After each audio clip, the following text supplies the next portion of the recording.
नमस्कार मित्रांनो, आज डॉक्टर बाबासाहेब आंबेडकर यांचा महापरिनिर्वाण दिन या निमित्ताने आज आपण इथे सर्व जमलेलो आहोत। मित्रांनो, डॉक्टर बाबासाहेब आंबेडकर म्हटलं तर आपण सर्वात पटकन ओळखतो म्हणजे की महामानव। आपल्याला ते आपल्याला माहित आहेत।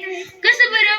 आपण पुस्तक वाचतो आणि आपण जे काही पुस्तक वाचतो त्यामध्ये डॉक्टर बाबासाहेब आंबेडकर यांचं नाव येतं आणि त्यांची माहिती पण येते। तसंच डॉक्टर बाबासाहेब आंबेडकर हे महामानव होते, कारण की ते एवढे बुद्धिमान होते की त्यांना महामानव म्हटले जायचे। त्यांना वेगवेगळ्या देशांच्या संविधानांचा अभ्यास होता। डॉक्टर बाबासाहेब आंबेडकर हे मसुदा समितीचे अध्यक्ष होते आणि आपल्या सर्वांनाच माहित आहे ना की त्यांना संविधान लिहून पूर्ण करण्यासाठी एकूण 2 वर्ष 11 महिने 17 दिवस एवढा कालावधी लागला।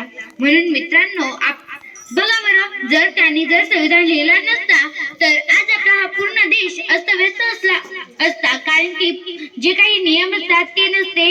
आपल्या त्या संविधानामध्ये वेगवेगळ्या कलमा आहेत, तर ते जर नसत्या तर आपलं पूर्ण हे देशच अस्तव्यस्त असतं।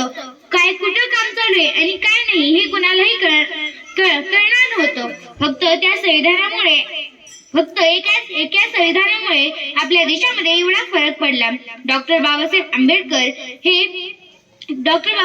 हे केवढे थोर होते आणि त्यांच्याच बरोबर फक्त तेच नाही तर त्यांच्या बरोबर मसुदा समितीमध्ये जे होते ते पण तेवढेच चांगले आणि ते पण तेवढेच बुद्धिमान।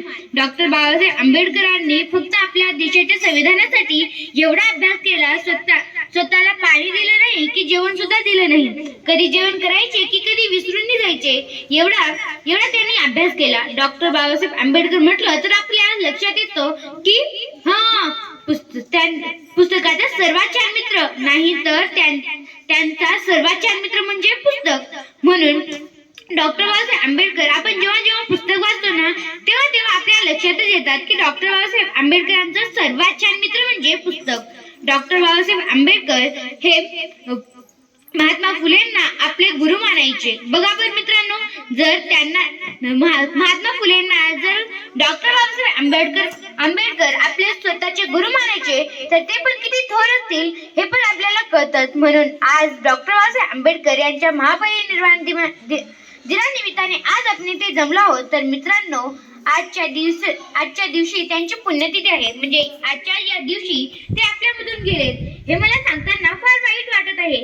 जर ते आपल्यासोबत आता जर असते तर मी त्यांचे चरण स्पर्श केले असते, कारण की त्यांनी तेवढं मोठं काम सुद्धा केलेलं आहे। म्हणून मित्रांनो, आपल्या या देशामध्ये वेगवेगळे असे थोर माणसं होऊन गेले आहेत की ज्यांनी आपल्या देशासाठी फार काम केलं आहे।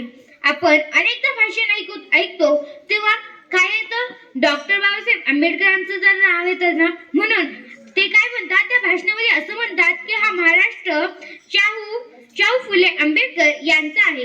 म्हणून तर हे जेव्हा मी ऐकते तेव्हा मला फार अभिमान वाटतो, कारण की आपल्या या महाराष्ट्रामध्ये एवढे थोर माणसं होऊन गेले आहेत की हा आपला महाराष्ट्र सगळ्यांनाच परिचित आहे।